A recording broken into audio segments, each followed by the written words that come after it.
Hello, team. Yes, it's Christmas. I've even got my Christmas hat. So there you go. It's all themed Christmas. Ollie is telling me what we're doing. What are we doing, Ollie? What is this episode about? So we've got our Christmas themed episode and we've got some questions from our audience. We've got a Christmas themed tombola time later in the episode, and you're going to tell us your number one book of the year. Okay. This all sounds very tricky and not what we usually do, but this is Christmas. And I'm usually an old grump about Christmas because it interferes with us making money. But we're going to go and see what questions you had for us and see what we can do to give you some good answers and some themed answers for Christmas. Can I take this off? You can take it off if you don't want to wear it. Right, what have we got? All right, so our first question was on Instagram. How do you look so handsome on the camera every single time? This is from Instagram, is it? This is from Instagram. And whose Instagram account is it from? It was from your Instagram account. Well, it's a lot of hard work and big makeup. Hi, makeup. How you doing? Yeah, no, fine. Thanks again for making it happen. So we'll skip through that one. Okay. Yeah, I was going to say only me, you and Nicola have access to that account. That's right. So it was one of us. Okay, so our first question then. Who was your favourite guest on the podcast this year? Oh, Oliver, you can't ask. I didn't ask it. Who was my favourite guest? My favourite guest is my best mate, and that's James Sinclair. We had a real proper chat, and it was our highest viewing podcast and listening podcast. You did really well, didn't it? Yeah, it was a good episode. Yeah, good episode. Okay, so kind of following on from that, what is something that you've learned from a podcast guest this year?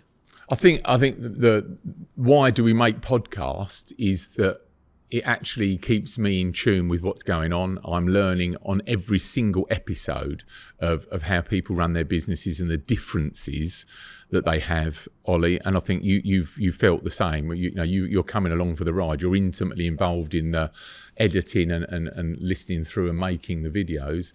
I think both of us have learnt loads, haven't we? Yeah, definitely. I think the guy that was doing the candles, Luke, it was an extraordinary thing. I love the way he said it's like driving a car up the bumper of another car in traffic at 100 mile an hour and be having the wits about you. It was you could crash at any time. And he was spending hundreds of thousands of pounds a month, a week on pay-per-click ads. That was a great episode as well. I liked the episode with Josh Dow, who's up in Scotland. He was one of our first ones. Yeah, our very first. And I've been working with Josh for over 18 months, nearly come up to 2 years. And to see the acceleration of his business, Ollie, that he was turning over, say, 600 grand, and he's getting up to £2 million turnover. And he's employed a PA. He's taken on more social media advertising. He's put team leaders in place, and he's bought the hotel. He's just closing down on buying a garden centre to run his operation from.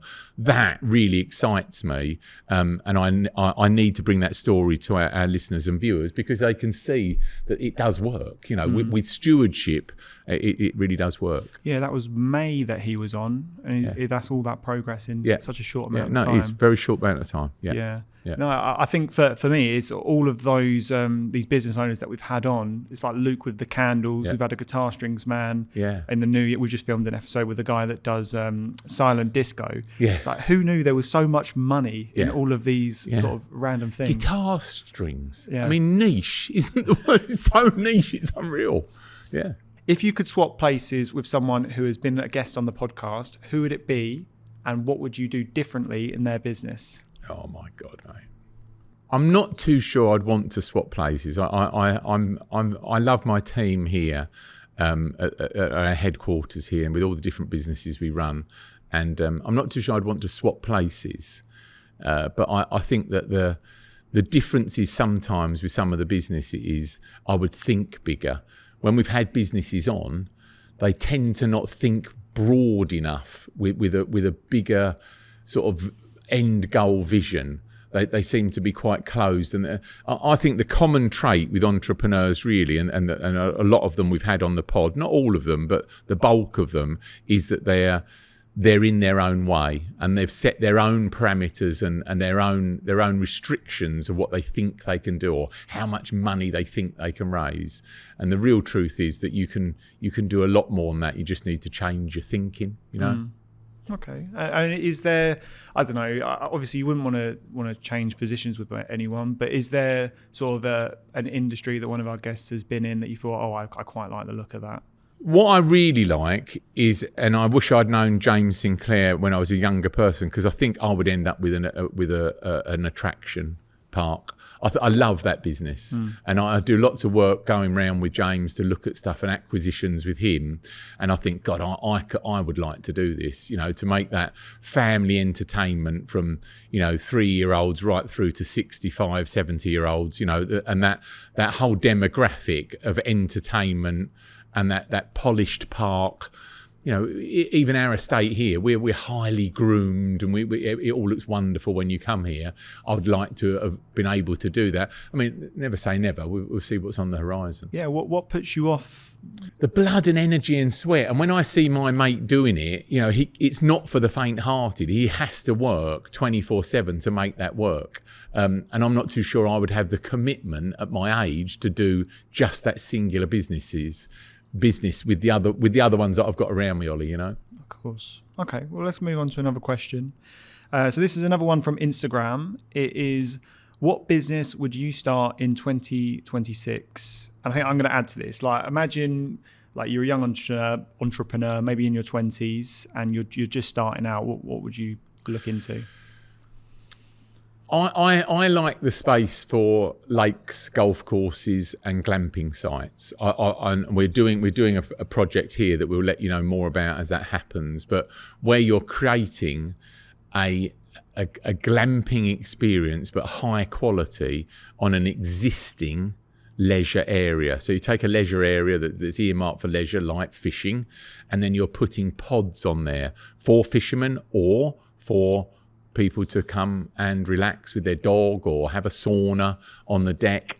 Put upper end facilities on there like jacuzzis, decking out onto the lake, so people can actually come out and have a proper little staycation, 2 to 3 days where they're just immersing themselves in the countryside and next to water. Water, Ollie, when you look it up in Airbnb, it is the number one thing that is on the search filter. Whether it's a hot tub, an outside bath, an outside shower, a view of water, near water, water is the one thing that gets everybody going. And if you do sauna and you do jacuzzi, you can extend the thing from just a holiday season of good weather into right the way through 12 months a year. That excites me because you can create a 50-bedroom hotel within a lake system or within a small golf course system. And that's a lot cheaper than actually having to go and buy a great big pile of bricks inside a town centre, and you can still get the same revenue with more profit. So if you were like a young entrepreneur, like would you be looking to do like a deal with, say, a golf club and say, we would bring this in? If it was me, the young entrepreneur, I wouldn't. I'd be trying to buy a cheap lake somewhere and then gradually build it up, put a couple of pods, build a pod to start with your own hands, and then look at buying in products of pods to then put in there. All they are hotel rooms. That's all they really are. A shepherd's hut. You know, you can go and get a shepherd's hut kit for like $5,000, build it yourself. That's what I would do, because that creates slow pound income. And then if you're running another business alongside that, you could feed just fast pounds into that and then create a piece of real estate. My advice would really be to not do leases and not do share revenue deals and stuff like that on other people's real estate, because you then haven't got control of what the future could possibly be. Right. And I suppose this type of business isn't going to be impacted by AI and... No, I think it would be helped by AI. You'd be able to do better apps with it, better servicing of it with remote bots for taking the bookings, and you could speak to somebody and that would be an AI agent. I think all of that would help it. I think the Gen Z crowd, the lovers crowd, the Harold and Hilda and a dog with retirement, all of those would eat up good quality overnight stay and accommodation. But the one thing that we do very well here at Baddow Park House on the estate is that you'd have to have a warden, and that warden would do meet and greet. You do meet and greet on that, and that's all part of the experience of them having the familiarity to go back and see that same person. You have a small shop on there that's unmanned, and that would all be with new technology, with AI. They've got AI camera vending machines now, where you just open the whole door, and then you can literally take what you want out after you've put your card in. And they're very good pieces of kit, unmanned shopping on site. Yeah, I mean, you see so many Airbnbs where you never see a person. There's like a lockbox, and you pick up the key and you put the key back, and then there's a cleaner in the next day, and it's just all an automated thing. But the way you would want to do it is to be able to have people there, and that be part of the selling point. Yeah, they still need to be left alone and be private. I think that all of these would have to have like their own hedges and fencing and stuff where they can be private, and they've got their own space. But the arrival, the goodbyes, the do you need anything, I think the warden way of doing it, and it's so smart. You get these people that will usually come as couples. That's the common thing of wardens, and they have their own mobile home on site that you can get on planning quite easy, because that's what their job is. And then they're cutting the grass, they're reloading the vending machines, they're checking for housekeeping, they're doing housekeeping. I mean, that is all part of it. Well, if they're trained into the ethos of how the business works, meet and greet, and that whole thing of being able to text and give messages back to people, to let us know when you arrive on site, and you can get those people, set up. When you go to a foyer and you go to the desk in a hotel, that person will always take you to your room. And I think that needs to be the same sort of thing for a high quality experience. And now you're not getting, £65 a night or £95 a night. It's £225 a night with a jacuzzi. So there's better revenue spins on it.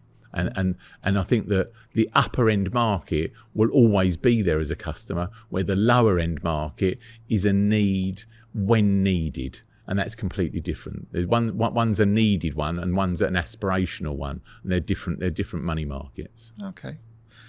All right. Well, going back to the question then, so what business would you set up in 2026? Is there any you can think of that you wouldn't need any capital to start? Listen, if you're out there as young people wanting to get into being free and doing your own thing, and looking at where AI can disrupt and do things for you, why I like Josh's model, that is a very similar model to what I did back in the day when I started. Walking behind a lawnmower isn't a bad thing. It just isn't. It revenues cash very quickly. You can borrow a lawnmower to start, then buy the one, then buy a fancy one, then get a truck. You can build into it, but you'll build into it within 6 months of revenue. If you're prepared to work hard and get that going, and then put some smart on top of the hard with technology, booking apps, how you make your reservations, pay-per-click ads to bring more customers to you. You could build up it's proven. I've done it. Josh is doing it very successful in Edinburgh. That is a very, very quick way to start getting lots of fast pounds. And then from them fast pounds, you do exactly what I did and exactly what Josh is doing. He's now buying real estate with those fast pounds, because he has such a good revenue platform that the banks can see there's consistency. Do you think that starting a trade is a good idea, and then building a business? I do, Ollie. Yeah, I do. I think that whole trade thing, even with what you do with your setup and all your videography skills, I know you're highly skilled because you've done it for years, but somebody can get into something. I think you can learn on YouTube so quickly to get yourself ready to take on a trade, be it plumbing, photography, electrics, whatever it might be. Those trades are going to get in more demand as we go through, with people that don't want to work and they don't want to do them. That we've always talked about the plumber that can earn over a couple of $100,000 a year. I think he's going to be earning over $500,000 a year into the future. Well, if you look at that, and then you carry on with that core business and customer base, and then you take your fast pounds and start dripping them into warehousing or other businesses, the whole key to it, Ollie, is having something that earns money when you're asleep. That's what you're trying to do. you know. Converting fast pounds into slow pounds. Yeah, absolutely. Yeah. Sorry to interrupt. I just wanted to take a moment to let you know about Baddow Park Mastermind. I have created a mastermind for high-level entrepreneurs. There's only 16 spaces and we've only got a few left. If you often find you're the biggest fish in the pond at other masterminds, click the link in the pod description because this might be just for you. Now, back to the pod. Cool. All right. Well, let's move on. Got a few new followers this year, and people weren't here from the beginning. So, would you be able to give us sort of a summary of your career and your credentials for our new listeners? My credentials. So, you know, I left school when I was 14, and they kind of asked me to leave. You know, my dyslexia was chronic, and I just didn't get it. So I switched the learning button for reading and writing off, and I became disruptive in the classroom with frustration.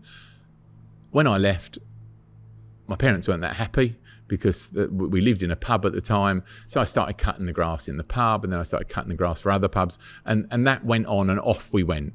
And I ended up with bundles of money, cash in my pocket, and a very sort of successful garden maintenance business, but it died in the winter. And because it died in the winter, I started getting into tree surgery. I went to take a course at Merriswood and got kicked out because I stole the van at the weekend, and they caught me because I was using that to do jobs. And then I gathered lots of contacts of tree surgeons that were there, and that tree surgery side of it that I built up, that actually made the year complete. And then I built that into a national company with Ruskins, and Ruskins was an arboricultural consultancy. So it had three main arms. It had our tree surgery and tree trimming side, and our domestic side of maintenance. Then it had our nursery that was, we grew trees and supplied trees. And then we had our tree moving side, where we actually moved very large trees for golf courses and municipalities. But that national company I sold, and then I managed to buy it back off the receiver, and then I sold it again into management. So that was where I got. But the whole time of doing that, I was constantly looking over fences to try and understand how property and land worked. Then I got with a partner that was a lot older than me. He was almost like a barrister in planning. And I sat on his tail and learned the real mechanism behind planning and how that worked for local authority and for national planning. And we bought parcels of land up, and were very successful getting that across the line. We didn't build anything at that stage. We mainly just flipped it. We got planning permission on it and then sold it to the big boys to take to the next level. The next level in planning is very expensive. You know, you have to have backing of banks of multi-million pounds to build out. And it's the long-winded part of it. So we didn't go down that route. Unfortunately, I fell out with that partner and we split up. I still own some land with his sons and stuff like that. That's all still ongoing as something that needs to be resolved. We'll get to one day, and I'll tell you more about that as that happens. And then I bought on my own more real estate commercially, and it was the commercial real estate that I really thought was the future, because our domestic tenants that we used to have were very fiddly, and they would have lag where they couldn't pay the rent and you couldn't kick them out. Where commercial property, if you've not paid your rent within 27, 28 days, we can end the lease and get you out of there and then get another tenant in. And that sort of brings us back all the way round, Ollie, to buying this place that we found the estate here, and we bought the whole estate, farm, vineyard, houses, everything that comes with it, because we had sold a big chunk of a garden centre to Red Row Homes, and Red Row Homes had paid us in apportionment stages as they went through the planning applications for it, and they were all successful and won. So we were using that money to not pay heavy punitive taxes on it, is to push that back into real estate. And that kind of brings us up to where we are today. That was as short as I could make. Yeah. There's a lot of years I just crunched in there, I'm afraid. And then what's next then? Next would be there's acres of diamonds here. There's acres of diamonds under my feet at Baddow Park. There's lots of other plans here. We'll put in the lodges, what we're going to call the lodge village, that will attach to the wedding venue. We've got plans for some other buildings to be converted, perhaps into another type of entertainment space. I will let you know more when I know more, and I can reveal what we're going to do there. That's quite exciting because that could be happening sort of the middle of next year. I think here we would probably set up again another nursery for trees. I know it backwards. I keep getting requests for that. Our team are very good at that, and we can expand our team here to make that internally for ourselves, but also I can help James Sinclair with some of the planting and stuff that he's doing, and I think that with our contacts of how we buy that stock in smaller sizes and then we nurse it on into being bigger, robust hedging and large tree screening, we're going to do a bit more of that. This product, what we're doing here with the podcast, I'm enjoying. Are you still enjoying it? Yeah, we were having fun, aren't we? That's good. I think that this whole podcast thing, you're either really in or you're not. And we see lots of people. You bump into lots of people, and there's 5, 6, 7, 8 episodes, and it all dies away. It's expensive. Our kit here, guys, is like over 25 grand's worth of gear that we have for all different ways we do stuff. I have Ollie full-time retained with us for me as James Martin Entrepreneur, but also for the wedding venue, Baddow Park House. You've got to be committed. That personal brand allows people to come in, look at me, look at my staff, look at whether they want to interact with us, and that way you're allowing them to view and try before they buy. And I think that's important. I mean, we've done well with our mastermind. I used to do all this one-to-one consultancy. It was very time draining for me, and I'm very busy on other things that we're doing. And we've worked with Mark Creaser. We like Mark and Davina that work with us, running that business with us. The mastermind have got great partners in it. I mean, it's really grown. We're up to about 12 people now, and we'll probably take another couple on if we think that they are good fits for that mastermind room. But it's an upper end mastermind. They're a couple of £1 million turnover businesses, and they are experienced business people that want to take their business, Ollie, to the next level. And you've been around some of those rooms. It's very exciting, isn't it? Yeah, and it's cool that you've not really done any big promotion for it. No. It's come organically from what we're doing here. And that's I feel like I've always struggled, like when I was freelancing, thinking, have I had an impact with what I've made for this business? But I can see very clearly the impact that what we're doing is having on your personal brand and on the mastermind, and seeing things grow. So that's what excites me about what we're doing. I like the way, and Mark is very good, isn't he? I mean, very Mark is super duper, and he's been in it a long time. Education, marketing, copywriting. He's very good at all that brand building, and we've both learnt loads from him. I say it now on this episode. I have really enjoyed watching you grow because you've learnt loads. You've been working with other producers and other videographers that when we've gone to other places to make podcasts for other people. A shout out to Michael Chudley. Thank you for all of your help and your stewardship, and James Sinclair. They've both helped you immensely, haven't they? And James shortcut. And James Burt. I love you, James. You've given me so much time, and Ollie, to really help us get there quicker and shortcut the journey. And that brings us back to masterminds. Why do they work? Because they absolutely do that. You need to learn off of people that have been there and are truly experienced people, and they have. I think Chuds has been working over 10 years in that space. James Burt longer than that. James Burt was hatching podcasts years and years ago before they were even a thing. And he's on the upper end of that. He's dealing with A-list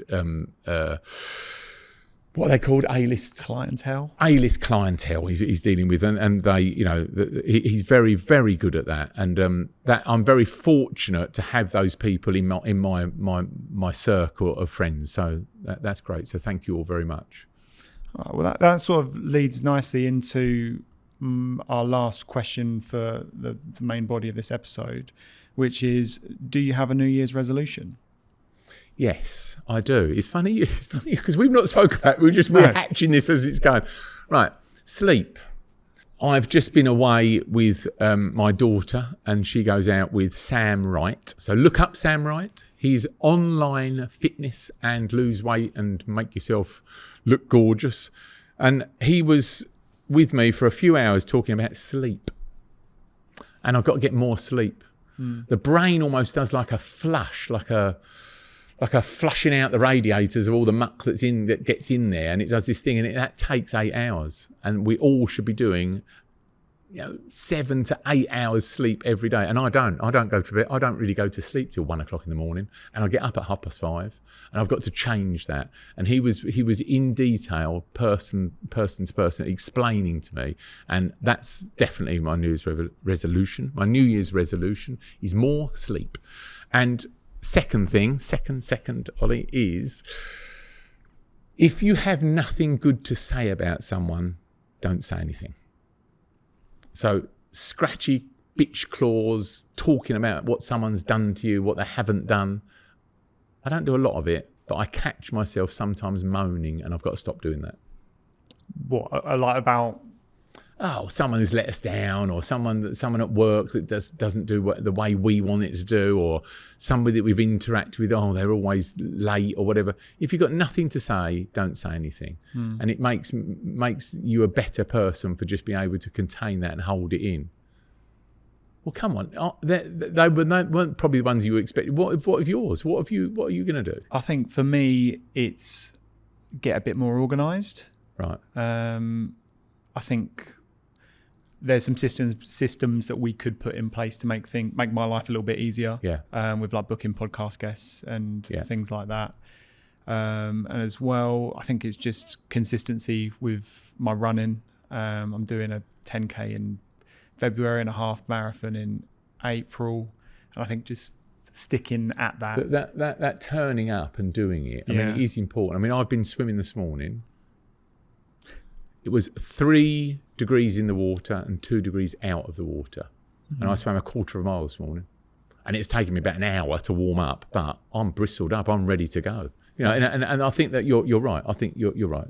For you, as a young man that you are, you're getting your new home, everything's going on. You need to have that pattern, that consistent pattern of what you're going to do with your fitness. And a lot of it is, I haven't got the time. No, stop. Book the time. Get up earlier, run later, get a head torch, go on a run where you can run in your garage on a machine, do something that makes it happen instead of the excuse-itis. And that's a lesson to all of us in the new year. We should stop with the excuse-itis, but how do you do it? Yeah, definitely. I think the way that I've set it up is it's in my calendar. Yeah. It's not you have to do it now. It's you have to do it this day or tomorrow, and you can move it and tick it off. And then I've also booked in, optional runs. So if I don't do it, I don't feel bad about it. But I want to do at least 2 a week. And if I can't do 3, then I'm forgiven. Yeah, okay. And it's about sort of keeping the consistency, but also being realistic. Back in the day, probably 10 years ago plus, I ran 4 marathons, all for Parkinson's, and I enjoyed it. You knew the marathon when you'd put the time in because it was that much easier. And the ones that you didn't, you could feel it in the run, and it just was painful. You meant to do like 36 miles a week. You're probably only getting 28 miles, something like that. You knew on the big day that you hadn't put enough in. It was painful. But a lot of those marathons you run in your head anyway, and then you get another load of miles because you've got support from friends, family, and another million people cheering you on. But they're, I think we could set this up that you work towards doing a marathon. I'd like to do a marathon. Yeah, I think it's great. Everyone should try and do a marathon, but wherever you are on the stage of your life, because it just brings your fitness up as well on the training. Get a running book or an online thing that it shows you day by day of exactly what to do over a 6-month period to you running the marathon. Food, diet, it's all in there. It's all for free. It's a great way of setting your program for that out for the year. Yeah, no, I've done a half marathon before. Yeah, I'm doing another one. That was, I feel like for me, it's always been goal oriented with exercise. Like I've got a 10K in 6 weeks' time. I'm going to train for that. But then once that's done, it all falls off. Yeah, and so I've always tried to sort of book the next thing in. If viewers and listeners are doing stuff, send it in to us. Let us know what you're doing, because I'd really be interested in what your plans are and what your New Year's revolutions are. What are you going to do? Because I might steal some of your ideas. Cool. All right. Well, I think that probably rounds up that segment. Shall we move on to our Christmas-themed tombola time? Christmas-themed tombola time. Does this mean the jingles changed? I really set that up as if I had changed it. It was like going to have bells and stuff all Shall over I add it. some bells in over the top? And it has it. I invite you to have a look over my shoulder at my newsletter. If you want to hear about the things that grab my attention each week that could bring you value, sign up in the episode description. Now, back to the pod. Christmas tombola time. Right, here we go. We've got to get these going a bit faster. You know, we complained about this, Ollie, that we bought this off of Jeff on Amazon and it was a bit crap, but it's actually been all right, hasn't it? This one's been a lot better than the other thing we had. That was proper rubbish. That was expensive as well. Yeah. I think this was how much? Like £60? £60 on our budget. What have we got here? Number 6, Ollie. Question number 6. Did you ever do anything cool for Christmas when you ran the garden centres? Yeah, cool. Christmas was big time for us at garden centres. We used to have Santa. And we used to do a little trail where the kids could find little things leading up to queuing for Santa. And then we had like a big grotto stuff. We took one of the wagons and advertised it through the village, all dressed up as Christmas. And then we also used to have a stand in Ingatestone Village promoting the garden centre and our Christmas experience. But it is, that was 15 years ago. It's tough. The garden centre Christmas experience is like, they want the biggest, the best. You look at what James does at Marsh Farm, it's on steroids. You go and see Mother Christmas and you go to the land of opportunities and stuff like this. I mean, it's just on steroids. So it was you had to do it, whether it actually made any money. You're giving away a little gift and you're charging a £5 and you also got to pay Santa, and then you probably need 2 Santas because it's a long day. But yeah, we used to do that. It was good. Was the idea that you'd get people there to buy trees? Yeah, you get people there to buy trees, and really didn't earn a lot of money on the trees, but what you earned was the cafe, you earned on all the basket spend within the garden centre, all the stuff leading up to the till. Our biggest till grab, money spender, was reading glasses. Really? Oh, it's just crazy. I had a whole carousel of reading glasses by the till. 2.5. Oh, yeah, I'll have a pair of those. And we have them in goofy colours, in little cases and stuff. £8 or whatever. So just empty them out, get another carousel in. And what we hadn't sold, they'd take back and load the carousel back up. I'm not a great shopkeeper. It's not my forte in life to stand there and penny pinch and do things like that. It's more broader stroke ideas to getting chunks of money in or revenue churn in, where shopkeeping, and I take my hat off to you. If you're in that space, you are dedicated masters of your craft. And I've just come back from the Cotswolds and I've met lots of shopkeepers. I mean, lots. And I went in and spoke to them in detail for the research I was doing for what the economy is being hammered in that market town high street. And their displays, Ollie, they did, the effort they put into their dressings, the calling bird signs outside with little special offers, giving away mince pies and toffees at the door to get people over the threshold into the shop and to feel they had smelly candles going on. But they're selling clothes, trinkets, wine, food, everything. I was actually in Stow-on-the-Wold, and it was like, it felt like Christmas, and they were taking money. And I think it's tough. Rents, rates, and all these taxes from VAT that a shopkeeper has to go through has been very, very difficult for them. And it was difficult for us back then in the garden centre. Yeah, I suppose for every sort of touristy town where there is a bit going on and that you would go to, there's another 5 high streets that just no one's at. Swallowed up with bloody coffee shops and charity shops, and it's very difficult. Without getting into the pod to bang on about it, the government need to take responsibility. I mean, they really do. They're just blind, or they're just blinkered in whatever they're doing. But that's for another day. Have you been to Perrywood's Garden Centre? Yeah, absolutely brilliant. Yeah. They spend a hell of a lot of money they do, on big Christmas time. stuff. Yeah. I'd like to see who owns that, because that'd be an interesting conversation. Professional. I met them back in the day. We went to a conference and they were there. Family. It was a family affair back then, and they were very smart. Hard work.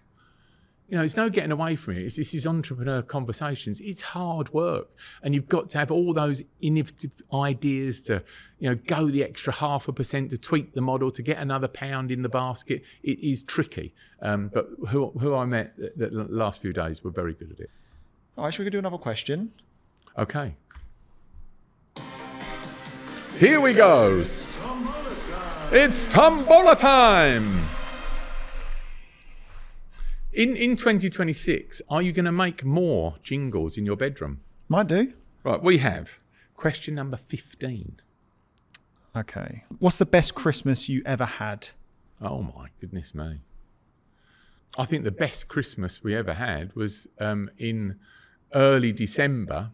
Our planning was approved for the True Loves project. And that was a project that went on for years. Like it probably took from purchase to getting the planning on the early days of December that year, 8 years, and it was costly. I think we must have done £500,000 on consultancy fees, and it could have failed on that December hearing, and they could have said no. So that was a big moment. And that made us a great Christmas because the pressure was off and we knew we had all that value tucked in with the planning permission. So that was good. Best Christmases. I think some of my best Christmases were with my mum and dad as a kid, and I go back to those memories. And we used to have snow back then. I mean, you're too young. We used to have snow in sunny Essex, but I don't know. It all seemed different winters back then. What about like presents? Is there a present from when you were a kid that you got that you were... Yeah, I think the presents back then were very different. It wasn't, we didn't know about everything, so it was all quite exciting. There was no internet, but I think that my best present ever was like a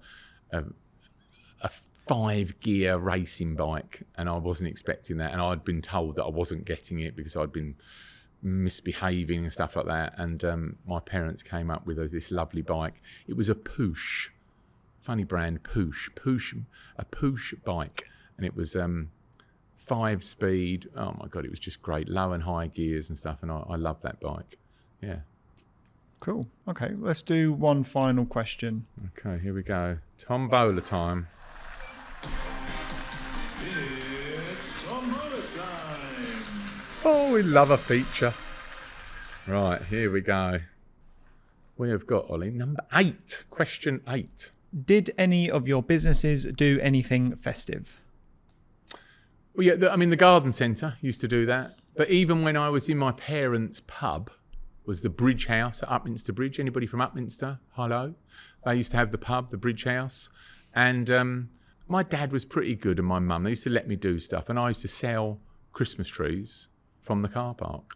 And I'd set up, put big signs up and stuff, and buy them from a local little supplier in sort of batches of 20, sell 20. And I soon learned that it's the last 5 that you've got stuck that don't sell, and that's where probably all the profit is. But yeah, I used to sell Christmas trees. I used to sell wreaths. There were some people that used to make wreaths for us, these Christmas door wreaths. Used to sell those. I used to use the pub as a kid. You know, I was only probably 12, 13, if that, as a source of customer. You know, I'd sell jackets and handbags and stuff to the girls in the pub, and I was this little cheeky chappy, little James running around. Anybody want to buy a handbag? You know, and I had a Jewish mate of mine, and he had an Orthodox Jew that had a sweatshop in Silvertown. I used to get on the train, go up with my big bag, and he'd load me up with about 20 handbags on sale and return. Mr. Green, he was, Mr. Green. And he was a lovely man. And he had all these Orthodox ringlets and stuff like that. You go up these little stairs, and they're all in there making these handbags. I mean, it's a long time ago. It's just like 50 years ago. But it was great. I loved it. And sold loads of stuff, yeah. But that's as festive as it was with the Christmas trees as well. I was always trying to work out how to squeeze that bit of money out of somebody else into my pocket. And it was good. I enjoyed it. Fabulous. Well, that's all of our Tombola Time questions for today. Shall we move on to what are we reading? Well, before we go to what we're reading, Ollie, I'm going to go back at you. What has been your, as Ollie producer, what have you enjoyed this year? What's been your favourite bit of this year? Because we kind of, I knew you sort of 3 years ago because you did some contract, but I didn't really know you. So we've done a lot of car journeys together. We've been thrust together in different places. What have you enjoyed? Or not enjoyed? Do it that way round. I don't care. Okay, well, we'll do both. I've not enjoyed setting this up every single time we do a podcast. He keeps telling me we need a studio. This is a functional space that is needed. Yeah. I've not enjoyed booking things around the wedding venue because we're a busy place. We get kicked out, don't we? We do. Yeah. I think what I've really enjoyed, like our days out when we went to James Sinclair's masterclass, that was a good couple of days. Yeah, it was very good, wasn't it? They were a good room, weren't they? That was a good room. They were proper business people, weren't they? They weren't start-up a lot of those. A lot of those had proper companies, weren't they? Yeah. Yeah, really good. I think what really excited me this year is when you did that talk at the Entrepreneur's University day. Yeah. There was a few guest speakers, and you were maybe like the 5th that went up that day, and it was a bit of a weird day, wasn't it? There was long, people sort of, I don't know, just chatting and coming in and out. But then when you started talking, everyone listened. Yeah. And I think, you know, we put stuff out online, but that was the first time that we've ever done something in person, and we've seen, okay, like people will turn their ear and listen to you. Proof of what we're doing can have an impact. Yeah. Your story can have an impact. I think it's very good, Ollie, because that was a good day out. It was a weird day because it was this it was an entrepreneur's degree. Yeah. That we all thought was a little bit weird, and it was a bit weird when we got there, but they were very hungry people for learning. And Davina, with Mark, is booking more keynote speeches for next year. So we're going to do a lot more of that. We're going to tour around and spread a bit more love of where we can. You know, I strongly believe, Ollie, that if we carry on and we keep monstering on, yes, we can get a mastermind class going out of it, and we can get a return for some of the expenses that we do anyway. But I'm in a time of my life, I do want to make a difference. I do want people to have an easier journey, most definitely than I had. It's been tough and shit. And if you can leapfrog it up with some tricks and flicks and some experience nudging, then I think that's all worth it. You know, it's going to be good. It's going to be very good. Absolutely. Okay. All right. Shall we go on to what we're reading? Yeah. What are you doing? We're doing what we're reading, but you were saying earlier you really want to do what was the book of the year. Is that what you want to do? Well, let's do the jingle. Okay. And then I'll say what we're doing. Okay. What are we reading? So how much did we pay for that? Come on, let's do it. How much did we pay for it? We paid £40. Actually, was it 40? No, it wasn't. It was £20. £20. I think it's worth every penny. I think so, You know, too. and the bit of music that he just threw in to make the cut at the end, I think that's great. Yeah, I've used that somewhere else. So what are we reading? Right, okay. So what are we reading? This is our last what we're reading of the year. So what I thought we would do is you can have a look through your library of books that you've listened to this year, and you can give us your number one book of the year that you've, I don't know, taken the most from. The only thing is that I am a funny reader because I will read a book 6 times, you know, not consecutively, but I'll go back to it. I think that is a very powerful book of reality check and slap in the face of, you know, do you want to do this or do you not want to do it, is Felix Dennis, Get Rich. It's such a good book. I mean, put it up, Ollie, on the edit, but you know, if you haven't read it, you need to bloody read it, because he says in the opening part of the book, you know, if you don't want to get rich, put this book down or give it to someone else that does, because this isn't for the faint-hearted. And he tells a great story. He's a great narrator of it, and you really feel that the story that he tells is you can reflect yourself in it. All you've got to do is do the mechanism of what he tells you and play by the rules of spending time on what makes you wealthy as opposed to what gives you gratification. And I think a lot of people like to be cuddled and gratified with stuff on turnover figures and not really on profit. Do you think this will be your number one book next year as well? It will struggle unless something really good comes out. I think it's a stable classic for entrepreneurs. And if you're an entrepreneur and you haven't read it, then you're not an entrepreneur, because you need to read it to make you an entrepreneur. And you need to do what I do, is read it 3 or 4 times. It needs to get into your mindset. I keep talking about it on Reels on Instagram. How you set your mind and the tone of how your thinking is determined on your flexibility to think outside of what you've always done, and it's having that way of being able to change your mind. And Felix is very good at that, of pivoting when things weren't going right, or cutting stuff off and literally throwing a multi-million-pound effort of a business in the bin. And he did it. He did it several times. I've done it a couple of times. Just had a board meeting and said, guys, this is the end. We're chasing our tail here. And he talks about that. It's a very good book. Does he do the narration of it? No, I said that and he doesn't. I think it is an actor that does it. Yeah. It is a very good voice recording. Yeah, it like is. Some of them are crap. Yeah. No, it's very good, and it's very digestible. The listen is very good. Yeah. Cool. All right. Well, that is James Martin's number one book of the year. Well, there you go. Need another jingle for that for next year. Next year. Right, I'll get working on that in my bedroom. I've just worked out that we need to pay that guy the money to do the jingles, because in your bedroom, it's costing me a lot more money to pay you to sit in your bedroom and make them. Yeah, you're probably right. But I do like your one. Your one is good. Oh, yeah. Yeah, that took me a good 6 minutes. Yeah. Yeah. Okay. All right. You make them then. Cool. That's the episode. Okay. Well, listen, I hope all with Ollie's hard work and setup and my gabbling on and chatting, I hope it's given you, you know, even if it's given you a little twist to do something different or better, then let us know in the comments. Please do that, because we read all of them and we pick it all up.